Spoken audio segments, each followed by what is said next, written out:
لو عايزه بقى لحاف مميز، بما اننا داخلين عاشره، اذا كنت انت عروسه او حتى ربة منزل وعايزه لحاف محترم كده، تعالى اما اوريكي اللحاف الجامد ده.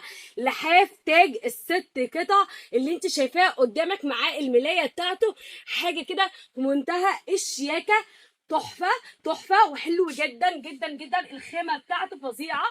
عايزه اقول لك لحاف تقيل تقيل تقيل جدا لدرجه ان انا مش قادره اشيله. بصوا، لا استنى كده الاقرب هنا. بصوا بقى الجمال، شايفين التفاصيل بتاعت اللحاف؟ طب ما تيجي اوريهولك من جوه. بسم الله، ايه الجمال ده؟ اتفرجي على اللحاف. بسم الله. واو بصي التحفه. واو بصي واو واو. اللحاف عامل ازاي. بصي الخيمه بتاعت اللحاف. طب بصي الرسمه بتاعت اللحاف ولا النعوميه بتاعته. شايفه الجمال؟ شايفه الحلاوه؟ طب بصي دي بقى. بصوا، بصي تحفه تحفه. السوستة. ده سوسته كمان اهي، بصوا. شايفين الجمال؟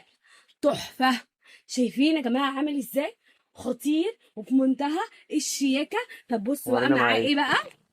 معاه الملايه بتاعته القمر دي. بصوا الشياكه. بصوا، حاطط لكم اهو طقم طقم الملايه سرير بتاعته.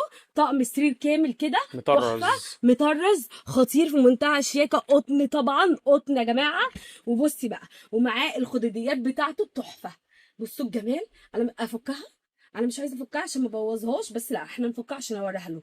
بصوا، اتفرجي اتفرجي على الحلاوه.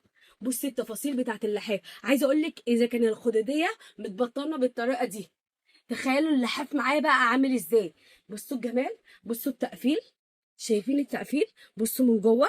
شايفين يا جماعه؟ تحفه في منتهى الشياكه وحلو جدا جدا جدا. انتوا بقى احمد تبقوا عدلوا.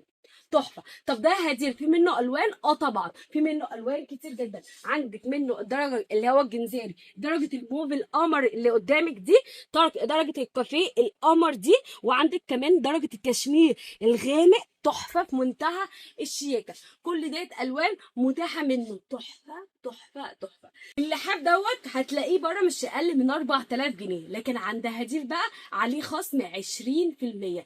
ليه بقى؟ احنا احسن ناس تشور.